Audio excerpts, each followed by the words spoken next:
What up, what up? Welcome to the next episode of the Rap Basil podcast. I'm your host, Tony MC, and right now, I'm in the place to be, and that's the Go Gallery with my boy, Renda Writer. What's up, man? How you doing, brother? Everything is good, man. How about you? Chilling, man. For the people who are at home right now that can't see, describe where we are right now. Right now, we're at the grand opening gallery in Wynwood, in the Wynwood Art District, Miami, Florida. There's not a lot of art galleries left in Wynwood, but this is one of them. And good friends with the owners. They were nice enough to give me a solo art show for the month of November. Oh. So this weekend is the opening weekend. This is a full exhibition of a lot of my handwritten art that I've made over the last 10 years. Word. And the name of the show is My Hand Hurts. Now that's a very interesting title for that. What went behind that? What inspired that title? Well, I mean, for anyone that has seen my art, they see it's a lot of repetition, it's a lot of words, it's a lot of words written very, very small, and it's a lot of work. You know, if you look at my art, you can tell this guy put some work into this art. He put some energy into it. And so I've been doing art for over 10 years now, and people are always saying, I bet your hand hurts, right? Or your hand's got to hurt after that, or your arm hurts, right? And so for the first few years that I was doing art, miraculously, my hand did not hurt at all. I thought I was Superman or something. I would sit down and bang out 30, 40 canvases, write a million words, and my hand would be fine. But now 10 years later, my hand does hurt quite a bit. My whole arm hurts, my whole body hurts. Plus I got hit by a truck. Wow. Like 2 months ago. Man, you good? So, kind of. I mean, you see that? That's wow. From that. And this right here. Ooh. So it was September 18th, almost 2 months ago.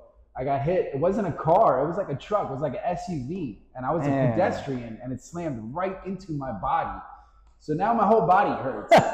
Wow. But the concept of this show, we called it My Hand Hurts, and we titled it before I got hit by the truck.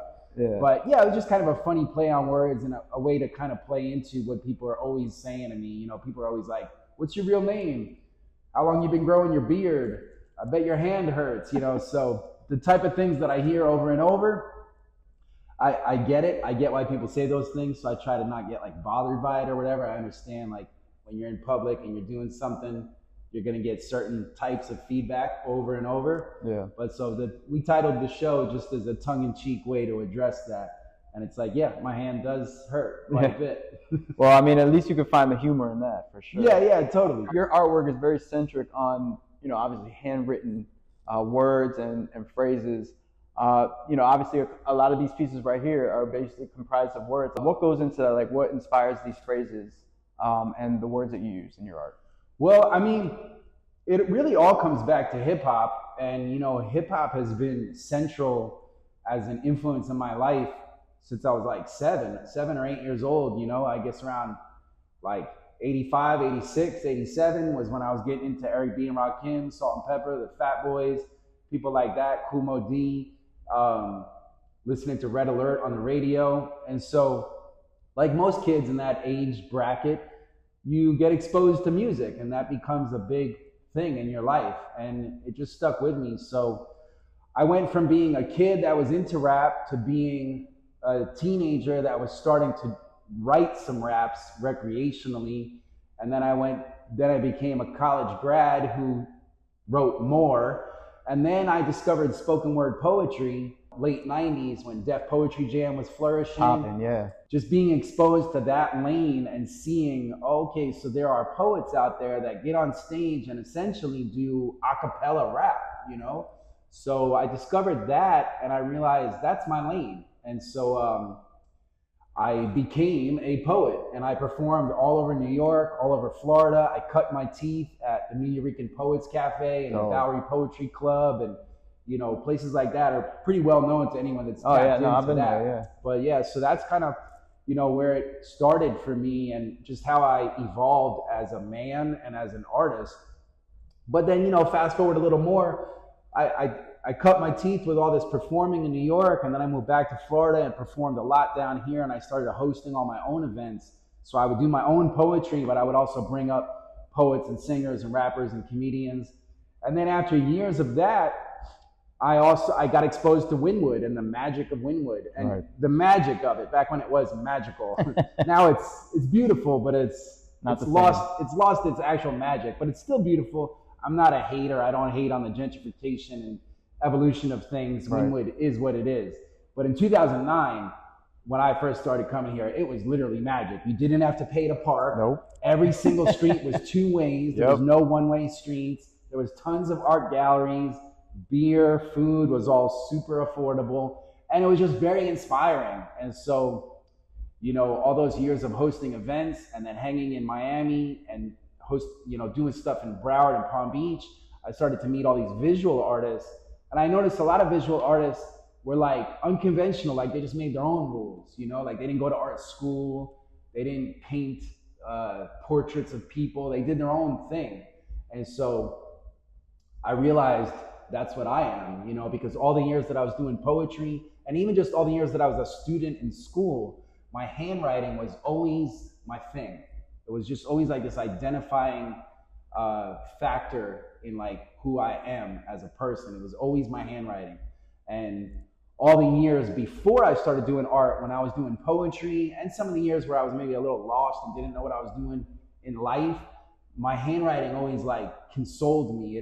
I always knew that somehow, some way in the future, my handwriting would be something visual and it would be something big in my life. And now it is, you know? So when you ask about the art, you know, where do the phrases come from? The words, they come from my poetry, my background as a poet. They come from my influence of hip hop. Almost every one of these phrases is a line taken from a poem of mine. So all those years I was doing spoken word, I'm up on stage reciting 2, 3, 4-minute poems.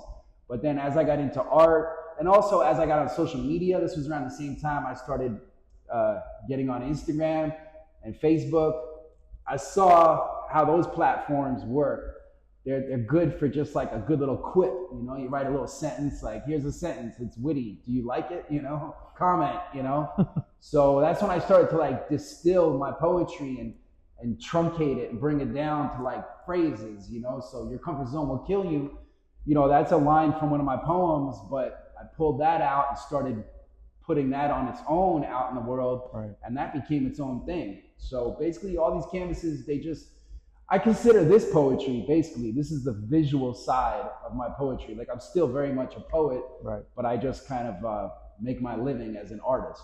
No, it's dope, and you've been doing that for a long time. I understand that the exhibit is the 10-year anniversary of your other mural that you painted across the street, right? Yeah, so we're at the grand opening gallery now, but right across the street on 23rd Street used to be a gallery called Nnamdi Gallery.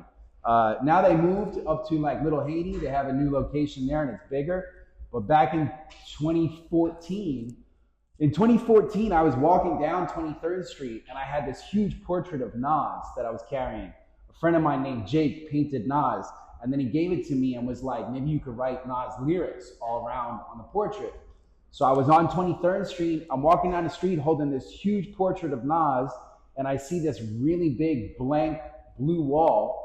And I just kind of pushed on the door that the wall was at, and the door was open, and I go in, and there's this guy sitting behind a counter, and he's like, "Can I help you?" And I'm like, "Yeah, I just noticed you got this big blue wall out front, and you don't have a mural, but you're in Wynwood. Everyone's got murals." And he's like, so I'm like, "So what's up?" He's like, "I guess I haven't met the right artist yet." And I'm like, "Well, I'm an artist." And so that's it. Like, that's the lesson. Like, closed mouth does not get fed. You have to speak up. If you want something out of life, you want to create some opportunity, you got to like ask questions. You got to meet people. You got to shake hands. You got to take a risk.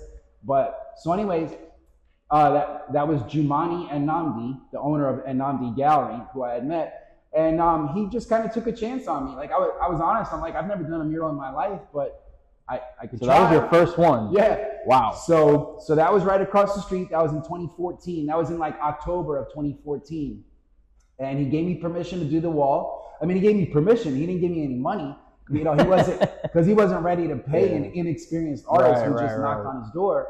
So I didn't even care. I wasn't really in the money mindset back then. I just was trying to have fun and do stuff. And I still am. So anyways, he said, yeah, you can do my wall. So I wrote, "Love is a risk, do it anyway."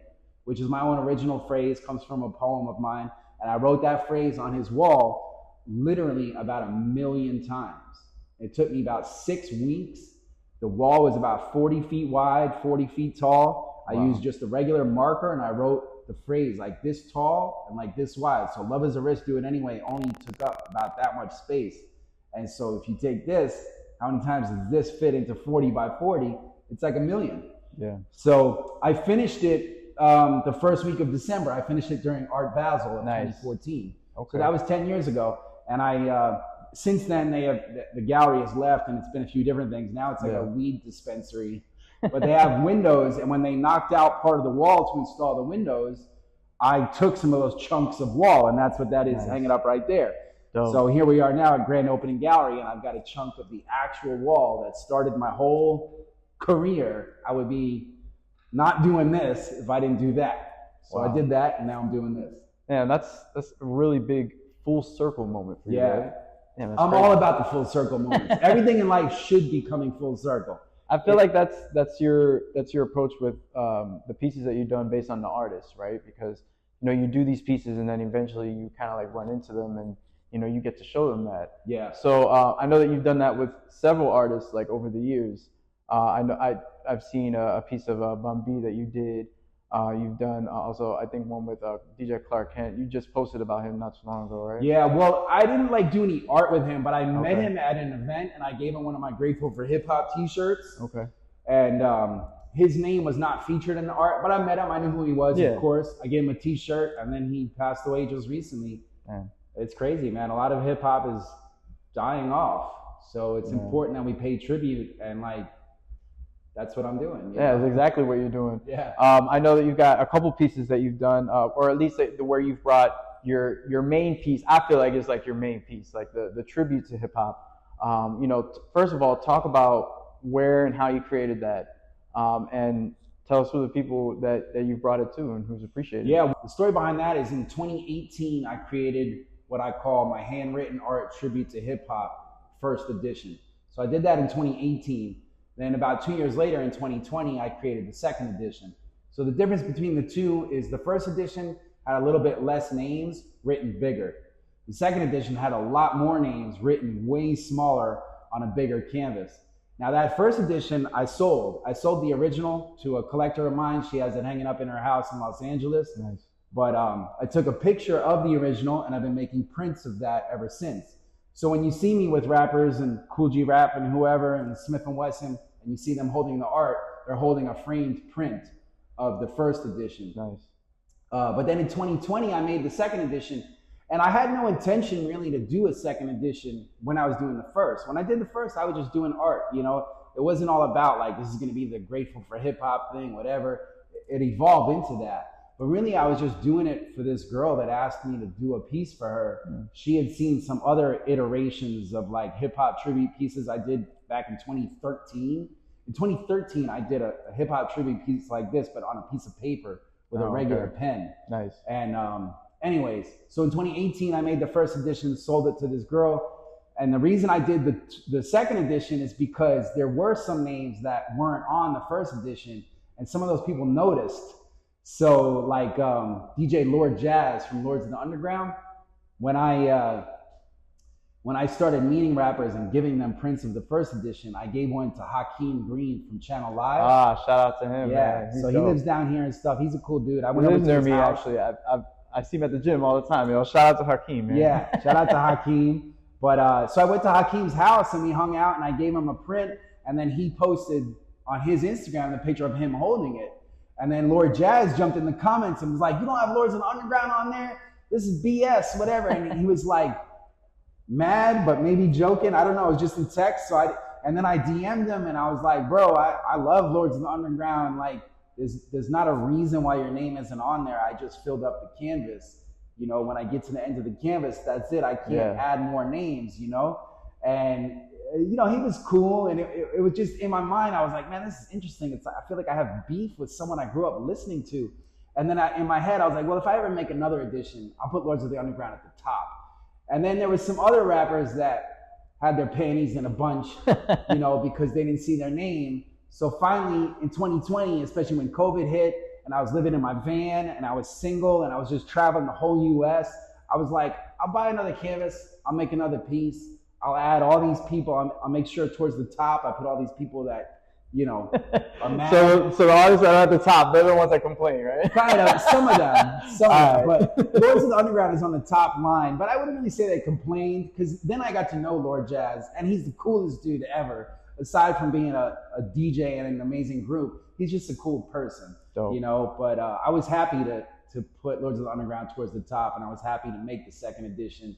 But you know, you can't make everybody happy, and that's not my goal. Because now people are like, my name isn't in this one, you know? And I'm like, well, who are you even? I don't, you know? So like we were saying before we started this, like now rap is just too big. Anyone is a rapper. If you have a Spotify account and you've released one single, you're a rapper. But from my era, the 90s, the 2000s, a rapper is someone that is on a major label where you can buy their CD at the store. Yep. And you could find them on UMTV Raps. I mean, that's a professional rapper. You're a rapper if you rap in your room, but you're not known, you know? But now you could rap in your room and be known for that. You could never do a show, never be on TV, but you could have 1 million followers because you made some That's how song. It is now, man. Yeah, so, and I ain't mad at that at all, but that's just not the era I come from, you know? And I don't listen to a whole lot of new stuff, but I don't hate on it either. I don't listen to a lot of music these days. I listen to podcasts. You know, like my whole first half of my life is music. And I feel like now this new era I'm in, I listen to podcasts and I listen to interviews with people that made that music. You know, so I spent the 80s, 90s, early 2000s listening to this stuff. Now these people I grew up listening to are in their 50s and they're doing interviews talking about how they made those songs and stuff. So now I listen to that and it's very full circle, like everything else. Exactly, you know? Exactly. Well, yeah, so who are the other artists that you've shown the piece off to, and like what have they said? Well, I got a bunch right here. I mean, I've now met almost 200 different rappers or producers, DJs, whatever, who I've given the art to. So I got sick of showing people pics on my phone and messages are coming in and I'm trying to zoom in and stuff. So I just made these books. So here's Grand Wizard Theodore, who invented the scratch. DJ Mr. C, who passed away recently. He was the DJ for Big Daddy Kane. He has the same birthday as me, August 17th. Oh, wow. Me and DJ Mr. C. That's my mom's birthday. August 17th? Okay. So me, him, your mom, Pasta News from De La Soul. Oh, dope. Everlast from House of Pain. Joyner Lucas. Dope. Lil Pump. Oh, yeah? And Lil B. All of them? All of them are August 17th. And Robert De Niro and Sean Penn. Nice. But no, I don't have Lil Pump or Lil B. In the I was about to say, you got that. But yeah, I mean, look, one of the dudes from the Youngsters, Def Jeff. I got a lot of people might, do you know who Diamond Shell is? Damn, that's throwback. You know, yeah. But you know, he was down with Biz Markie. He was on Cold Chillin'. Yeah. He's Biz Markie's brother. Oh, wow. That's Sauce Money, who wrote the Puff Daddy song, I'll Be Missing You. He wrote that. Hurricane, who was in the Beastie Boys and Run DMC. I mean, there's almost 200 different rappers that I've met, given my art to. I have a full alphabetical list of every rapper at gratefulforhiphop.com. Oh, wow. Okay. So, so you got all these photos on your website? On that? I don't even know how to upload 200 photos on a website. So I just have a list of these. Oh, you have a list of them. Okay, you know? okay. And then you can click any of the names and it'll take you to their Instagram. But I still got to figure out how to correctly host 200 pictures. So that's I feel like you will. You will. Yeah, I figured it out. Now that one with LL Cool J, talk about that. That one you look like pretty happy. Yeah, you look hype as shit. Well, I mean, LL is the GOAT. He invented the term GOAT. So people could debate and say this person's the GOAT, that person's the GOAT.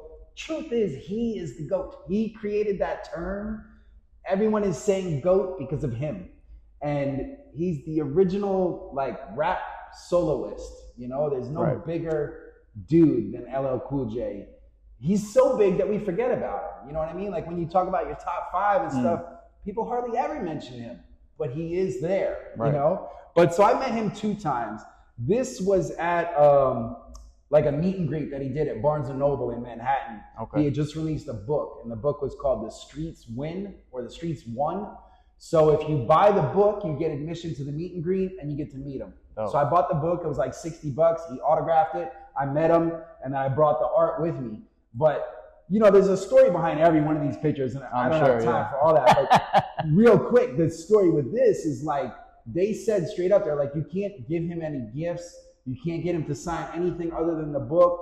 And I'm like, well, I'm going to find a way around that. so I did, you know, like this was against the rules, but I'll spare you the story, but I circumvented the rules I got this picture. But actually, as I was handing it to him, he's like, I've seen that before. Oh, wow. And I'm like, yeah, I know, bro. I get around. Shit. Damn. And then I met him a second time more recently, like 2 months ago. Okay. He was doing a meet and greet at this same Barnes & Noble. Really? Because of his new album. Right. Force. So same with that, you just had to buy the album and then you got admission. So I went in and I got a signed copy of the record and a signed copy of the CD. And I was wearing my Grateful for Hip Hop shirt. He's like, Grateful for Hip Hop, I like that. What is that? I'm like, I sell these shirts. This is like my whole mission. I have a documentary film called Grateful for Hip Hop and I'm screening it in Seattle next week. Oh. And he was like, oh, cool, man. And then it was funny because then I walked away, I like left the room and then I heard him say Grateful for Hip Hop one more time. It sounded like he was telling his assistant. It sounded like he was telling her, like, let's look that up later, yeah. You know? Dope, man. So, yeah, it was cool meeting LL Cool J and Redman. The way I met Redman was he was hosting this function with Do It All from Lords of the Underground. It was like a fundraiser because Do It All was running for city commissioner in Newark. So he needed to raise money, and it was $250 to get a ticket to this event. Oh, wow. So I created a GoFundMe.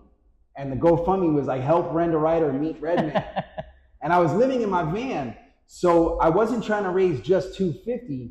I set the goal at like $500, and I was like, out of this $500, $250 is to get me in, but I also need money to get a hotel so I could take a shower before I meet Redman, so I'm not stinking. You know what I mean? So I just like, you know, flushed out the accounting. Like I need a hotel, I need to buy a nice outfit. I was wearing a suit when I met him, but yeah, so I got to meet Redman, Reggie Noble. That's a whole story, you know, and the people helped me. I raised $500 to go meet him because my friends donated. There's me and Busta Rhymes. Busta Rhymes. Was that recent? This was kind of recent. This was within the last year when he released the Blockbuster album. Yep, that was in the past year, yeah. He did like a meet and greet at a record store in Long Island. So I drove out there and it was like 20 degrees out, waited for like hours in the cold. And this is Obi Trice. That's a whole story. I met up with him in Detroit, and we got drunk together. We got wasted. In his hometown. Dope. Yeah, and I gave him a ride home, and he was like, come upstairs. I hung up the art on his wall next to all his gold and platinum plaques and pictures of Eminem and all this, you know, Obi Trice career memorabilia. And then I hung up the art for him on his wall. He's like, you hungry? He warmed up some leftovers that he had cooked. Yeah, that's and humble, then he fell asleep on the couch. And then I just left within sleeping on the couch. Crazy. But that's what I'm saying. There's a story on every one. There's me and 50. Dope. Snoop. I mean, it's interesting because a lot of these big A-listers were like just super easy to meet. Whereas some of these B and C listers, it was like a struggle to get in touch with them. Damn. But Snoop, plain and simple with Snoop, a friend of mine that's like a super fan, this guy named Jeeves B. Shout out to Jeeves B. He's a rapper, but he's also just this mega super fan, and he goes to every single meet and greet. And he sent me a message on Instagram one day, and he's like, look, Snoop Dogg is going to be in Times Square. And it was that day. And I was like, well, I ain't doing nothing today. I could go. So I went to Times Square. I waited in line like 1 hour, and I got to meet Snoop. And I gave him the art. He loved it. That's dope. He said, thanks, nephew. Nah, that's dope, man. So talk about, I know that you mentioned the Grateful for Hip Hop, the documentary. I remember watching that and thinking like, yo, like what a process it was to get all those names on that wall. It was in Newark, right? Yeah. Hackensack. Yeah. So talk about that. I know you had a couple of names on there that you definitely wanted to make sure they were in there. One of them was Eminem. Yeah. So, you know, talk about the making of that documentary. Well, you know, after doing these 2 canvas pieces in 2018 and 2020, then I kind of just got the idea that it would be cool to do a mural version of it where I could fit even more names and make a bigger deal out of it. So I kind of just set the intention. You know, I'm big on like law of attraction and manifestation. If you want something out of life, you got to just line up with the energy and make it happen. So I kind of just set that intention. I think I posted on Facebook or something like,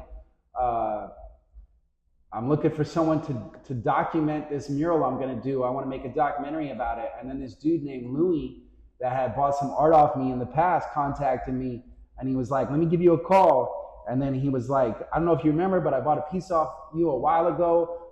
I live in Florida, but I'm from Hackensack, and I would love to document you doing this mural. So I was like, cool, let's do it. And the way I found the wall was also this coincidental thing. I was doing a show in Brooklyn, showing my art, and this guy saw the hip hop pieces, and he was like, I run this place called the Graffiti Temple in Hackensack. What would you think of doing this as a mural? And I'm like, hell yeah, bro. Yeah. You got to pick the wall. And he showed me the wall, and I'm like, bro, that's bananas. This wall is twice the size of a basketball court. So yeah, so we set it all up, and I did it in May of 2023. So it was the second week of May, which is Hip Hop Appreciation Week, and it was during the 50-year anniversary of hip hop. Right. So, but I also try to make it clear to people, like, I'm not doing this because of the 50-year anniversary. I'm doing this because I pay tribute to hip hop every single day of my life. I thought it was kind of interesting, all the people that jumped on the bandwagon of hip hop 50, but whatever. I'm not hating on them. It's cool. You should honor hip hop, whether it's 50 or 49 or whatever. We have Hip Hop Appreciation Month, or Hip Hop History Month in November, right? Yeah. It's right now. So there's always something to celebrate. There's always time. May is Hip Hop Appreciation Week. November is Hip Hop History Month. So there's always something. But anyway, so that came about because the universe conspired for it to happen. So I meet the guy with the wall. I meet the guy that wants to document it. And one day in May, I think it was like May 14th, I went out there at like 6 in the morning, and I started, and I wrote Awesome 2 because they're from Hackensack. So I wanted to start with them. Then I wrote Grandmaster Kaz, who I've met a few times and have a bit of a relationship with. And then I wrote Eminem as the third name because I want to meet Eminem, plain and simple. You know, now that I've met almost 200 rappers, many of which are close with him, I'm just kind of picking him as like, that's the boss, you know, like I want to get to the top now. And not only is he Eminem and he's a great rapper, but he's a huge fan of hip hop.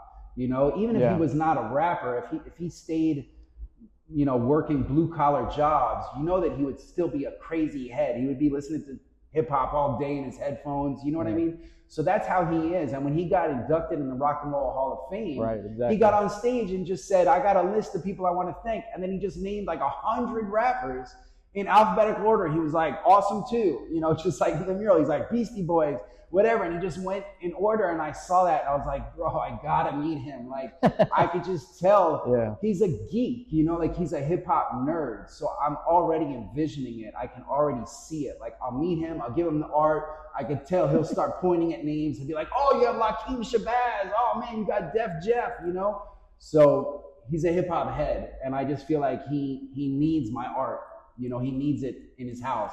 And also another thing on that note is he, like a year or two ago, he was on a tour, and every night he wore a different t-shirt that was a album cover of like a lesser known rapper, you know? So one night he was on stage and his shirt was the cover of Road to the Riches by Kool G Rap and DJ Polo. Another night he had the album cover of Biz Markie's second album, Diabolical Biz Never Sleeps. And then, so he just like was on this mission where for like a year, every night he was wearing a shirt of a rapper. And he's like in front of, you know, 100,000 people, most of which are like young and maybe don't know these rappers, but he's on stage promoting Kool G Rap, Biz Markie, Paris, the UMCs, all these, you know, so I'm like, yeah, he's kind of on the same mission I'm on to just big up the entire culture, including like the lesser known rappers, you know? Right. Because it's not all about that Jay-Z, Eminem, Nas, Biggie stuff, you know? There's an entire culture that laid the path before these guys got big. There would be no millionaires in rap if there wasn't the struggling rappers that got jerked by their labels and stuff in the 80s, you know? So yeah, I'd like to meet Eminem, and I feel like I will. And, you know, again, I don't want to just meet him like a fan. I want to give him my art because I'm grateful for hip hop. I'm grateful for those that are hip hop. And I give everyone my art. It's a token of appreciation, you know, and I bust my ass doing this and bust my wallet too, you know. Every time I print out the art, it's like $20 to print it. It's like $100 to buy the frame. It's like 10 minutes of labor to put it in the frame and take care of it, make sure you don't damage it. And then you know, drive a few hours to some show, and then you're in a concert, everybody's drinking beer, there's people jumping, you're still gotta protect it. Big piece of art. Yeah, you know, like every one of these is a mission, but mission accomplished on every one of these. That's fast. I feel like that's what you do. Like you go on too many missions, but at least you accomplish that goal that you set forth. Yeah. And I feel like right now you're still on your mission. You're on your world peace tour, right? Yeah. So I would assume this is part of it, right? Well, yes and no. I mean, the World Peace Mural Tour is just kind of a name that I have given to the fact that I create world peace murals. So I do murals of all kinds. They're all words and they're all different phrases. But whenever I write world peace, then that's part of the World Peace Mural Tour. Okay. So that goes in the portfolio of World Peace murals. So I have like 95 murals right now that say world peace over and over and over. So they're all the same in terms of the concept, but they're all different in terms of the colors and the size of the wall. But I've done 95 world peace murals since 2016, and I've done them in 8 different countries. That's Trinidad, Haiti, Mexico, the United States, Spain, England, France, and the UK. So I've done 8 countries since 2016, almost 100 murals. They all just say world peace. So that's like an ongoing thing. I call it a tour, but it doesn't ever end. It's an endless tour. Dope. It's the rest of my life. Like that was all inspired by KRS-One. Okay. So KRS-One, as you know, and I don't know if they know, but KRS-One used to be in a group called BDP, Boogie Down Productions. And back in like 89, BDP came out with a song called World Peace. And it wasn't even one of their hits. It was just a cut on the album. It wasn't even that great of a song. It was cool. I liked it. It was world peace. And it was just, you know, it was fitting. And it was expected from KRS-One because he's always got something to talk about. Of course, always. But so fast forward 2016, I woke up one day with that song in my head. And I was like, why is this playing in my head? And then I realized the reason the universe sent me this message is because this is my message. This is what I'm going to do. This is going to be the topic of murals that will take me around the world. And it has. And then I got a chance to meet KRS-One and tell him all of this. And he loved it. You know, I was like, I had a flyer for the World Peace Mural Tour with pictures of all the murals I had done up until that point. I showed him the flyer. He loved it. He started asking me all these questions. And then I did a World Peace mural in the South Bronx, where he's from, on this giant building. It was like 5 different walls. I spent 12 hours painting the building white.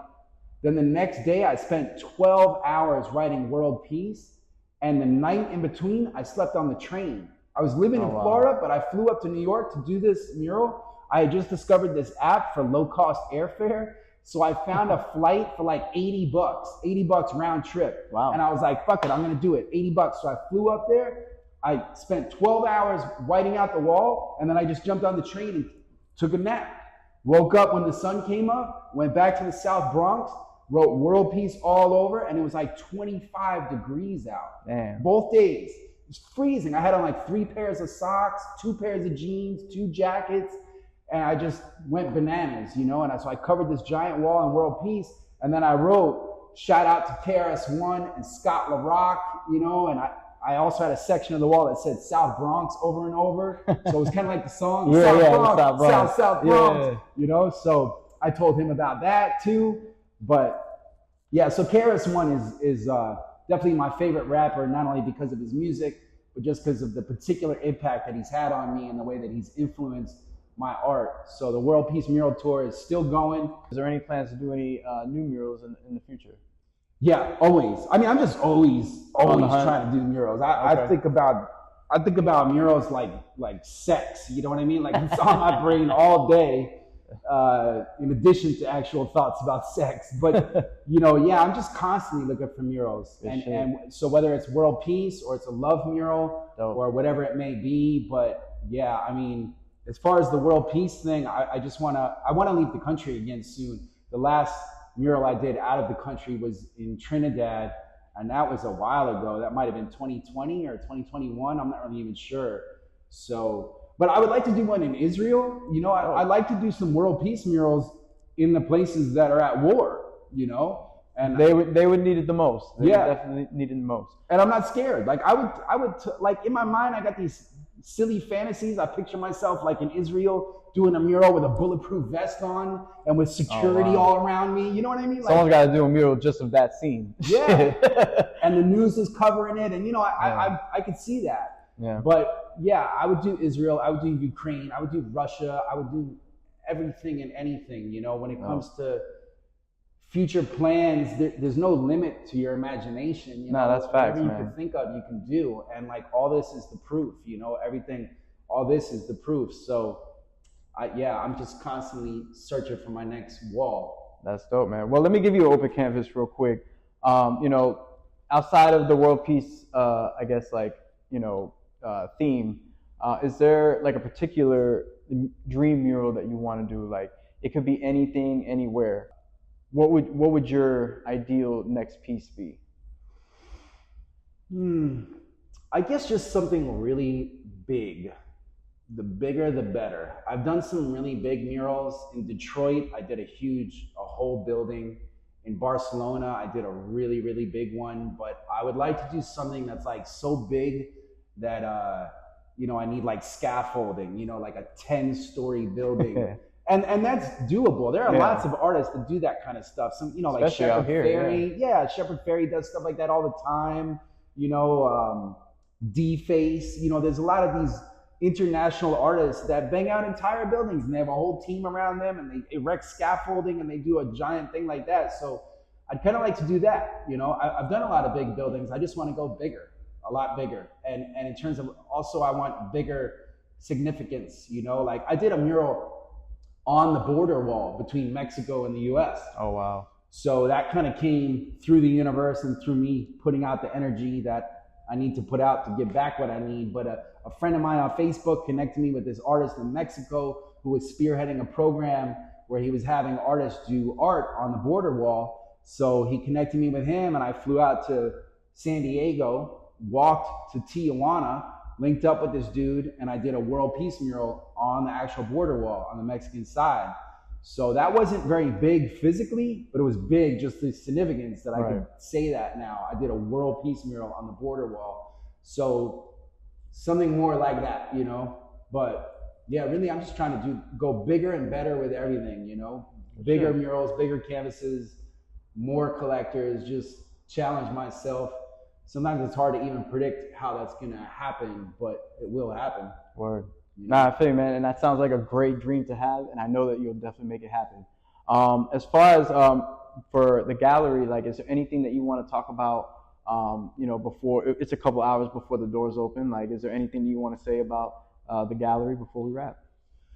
I'm just really grateful. You know, I'm grateful for hip hop, but I'm grateful for just everything in my life. So I'm grateful for the owners of the grand opening gallery, Kiani and Jason and Tachi. They gave me the opportunity to display my art here, and I'm honored to be able to. Like I said, this is one of the last real galleries left in Wynwood. Wynwood has kind of lost its identity as far as being an art hub, so it's cool that there are people that are keeping it alive. So I'm grateful. I'm grateful for the gallery owners for letting me be here. I'm grateful for the 5,000 plus people that have bought art off me for the last 10 years. And I'm grateful for the people that are going to be buying art from me this weekend, because when you buy my art, you fund my life. You know, you give me money for art. I buy food with that. I pay my cell phone bill. I buy plane tickets. I buy paint. You know, like I don't waste money. I'm not frivolous, and I'm just so rooted in gratitude that I just value everything. Pennies.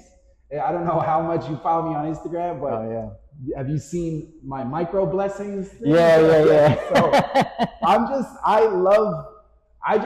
I'm grateful for everything, no matter what the amount is. You know, I mean, the smallest increment of something to be grateful for is something to be grateful for. So for those that don't know, whenever I find change on the street, it could be a penny or a quarter, I make sure to take a picture of it, and I take it, and then I put it in my stories, and I say, I found this penny at 11:07 a.m. on November 9th, 2024 in Wynwood. You know, and so that's my way of like capturing the moment. Like, the universe just gave me money, and it might only be a penny, but it's money, and I save it, you know? So I call that micro blessings. I love how grateful you are, man. Yeah, man. That's what it's very inspirational, for sure. Thank you. But I'm a product of inspiration. You know, I walk around being inspired, and then that's what allows me to also be inspirational. So when it comes to like hip hop, art, food, comedy, these different things that I'm interested in, I'm also a big fan of money. I like making money. We all are. Yeah. And it's a form of currency, so it's like a form of energy. You know, I think we need to do away with this rep of like money is evil. It's not. It's evil when it's in the hands of evil people. But evil people are going to be evil no matter what. You can have an evil broke person or an evil rich person. The evil rich person just has more resources, but a really kind-hearted person with money also has more resources to do beautiful things with that money. And so that's kind of where I feel I'm at. I'm not rich, but I value money, and I like micro blessings. I picked up a penny like an hour ago. You know what I mean? So the pennies, the quarters, the checks, the Bitcoin, the stock, I'm all about it. I buy mad Bitcoin and I buy mad stock. And right now, all that's doing great. Again, I don't know if Trump needs to be mentioned in that sentence, but I did notice that everything went up right after he won. But who knows? Stay tuned. We'll see. I don't know what's about to happen for the next 4 years. But I just know Bitcoin's doing good. The stock market's doing good. I'm doing good. I'm healthy. I'm happy. I got hit by a car, but I'm good. Well, we hope you get better from that, man. Full recovery for sure. Yeah. But let the people know where they can find you at, man. Like, how can they find you? Where can they buy your work? All that. Well, you can find me right here. I mean, I'm everywhere. So I'm usually in Miami or New York or anywhere in between. But on the internet, rendawriter.com is my website. Easy to find. I'm also on Instagram as Renda Writer and TikTok as Renda Writer. I have gratefulforhiphop.com. I have worldpeacemuraltour.com. I have yourcomfortzonewillkillyou.com. I have loveisarisk.doitanyway.com. So basically every aspect of who I am and what I do has been streamlined into its own thing. So I'm very easy to find. You can Google me. My phone number is out there everywhere. My email is out there everywhere. I'm very reachable, and like that's why I do what I do, because I want people to reach out. I want to meet people. I want to play with the universe and see like, oh, okay, this person saw my mural, followed me on Instagram, sent me a message asking if I could do a canvas for their husband, for their birthday, and then I did it. You know, like stories like that, that's what gives me life. That's what inspires me, is just watching how the pieces connect and how the universe lines everything up. And so that's why I'm easy to find and why I'm addicted to the internet, why I'm constantly posting stuff, because I'm constantly giving the universe like data so that it could take that data and give me more of what I want, need, and deserve, you know? Nah, I feel you on that. So, yeah, I'm out there. If you need a mural at your house, you need a piece of canvas art, Renda Writer, just look me up. Well, we're going to talk for sure, and it was a pleasure to talk to you about this gallery, your art, you know, your career, everything. You taught me a lot for sure. So I appreciate it. You know, I'm grateful for you. And good luck with your gallery, man. Heck yeah, man. I appreciate you, man. Great to meet you. What's up? You already know this is another episode of Rap Basil Podcast. Be sure to look out for more episodes. And make sure to follow me at _TonyMC and the podcast at Rap Basil 305. Peace.